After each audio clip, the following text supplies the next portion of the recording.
going on, Jerome's? Your Minnesota Vikings offensive line was a question mark coming into the season. Of course, you had one of the best, if not the best, tackle duo in the National Football League in left tackle Christian Darrisaw, who just got paid, and Brian ONeal, captain, stalwart along the offensive line. So you got two great bookends. But we've said the Vikings offensive line is a sandwich that has phenomenal, like freshly baked that morning sourdough bread, but the insides can be cat poop.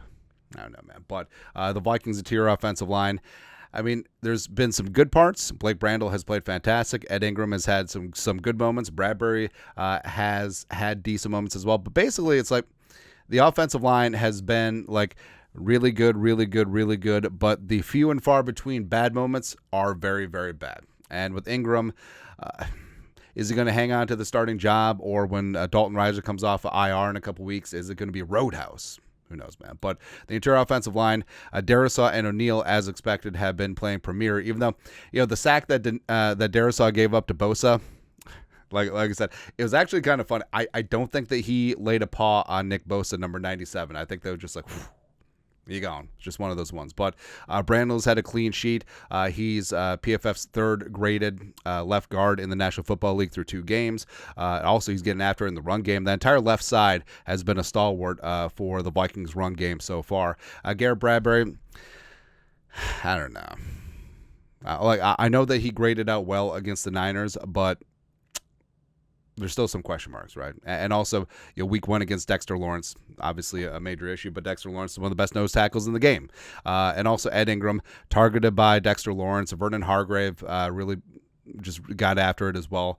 And he's PFF's 29th graded right guard in the league through 2 weeks, which is not great. But long story longer, the Houston Texans coming on in, and they have a formidable pass rush led by old friend Danielle Hunter. And D'Amico Ryans is a coach I love and respect, and the defense is going to be on point, and they're looking to end the Slingin' Sammy Darnold, America's quarterback hype on Sunday at U.S. Bank Stadium. And the Texas front ain't no joke, man. Like, even though they lost Gernard and Cashman, who we'll talk about in a second, I mean, Will Anderson, year 2, getting after it. Danielle Hunter, they've combined for 17 pressures and 3 sacks, which is good. Derek Barnett, old Vikings nemesis from his Eagle days, has a sack as a rotational edge rusher. Foley Fadakasi, who is a nose tackle that I've wanted. When the Jets and the Jaguars let him go, wanted him bad, but we'll take Takitami. But he's got a sack as well. Mario Edwards getting some pressure as a 3-tech, has 2 sacks as well.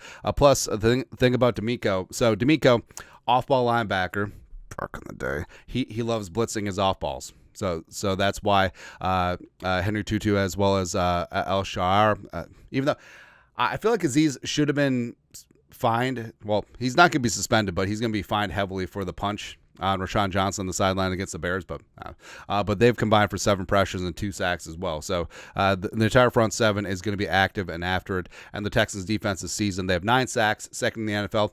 I wonder who's number 1. I wonder which team has 11 sacks, the most in the National Football League. I don't know. The world's a mystery. It's not like I have a box that has access to all the information in the history of the known world in front of me. I don't know. It's a mystery. 25% pressure rate, 9th in the NFL, 8th in defensive EPA, 508 yards allowed, 3rd in the league. And also, Danielle Hunter has played 87.2% of his snaps at left defensive end, which was his old standby role in the Mike Zimmer defense. Now, respect to Danielle, he became a stand-up outside linebacker under Donachelle and Flores, and he's played both sides, and respect that. But he's back to his roots, left defensive end and even front, and that means ding, Danielle Hunter versus Brian ONeal.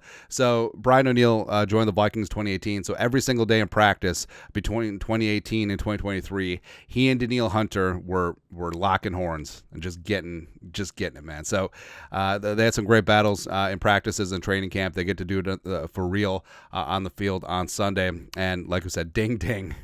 It's going to be must-see TV, man. It's going to be absolutely fantastic. Also, don't sleep on the Cashman and Gernard were with D'Amico Ryans' defense last year. Now, have things changed? Certainly. But in terms of tendencies, in terms of philosophy, in terms of how they go about attacking things, in terms of the gestalt of the defense, like yeah, there's going to be some good information conveyed from those two to the Vikings offense and especially the offensive line. So they got to step up.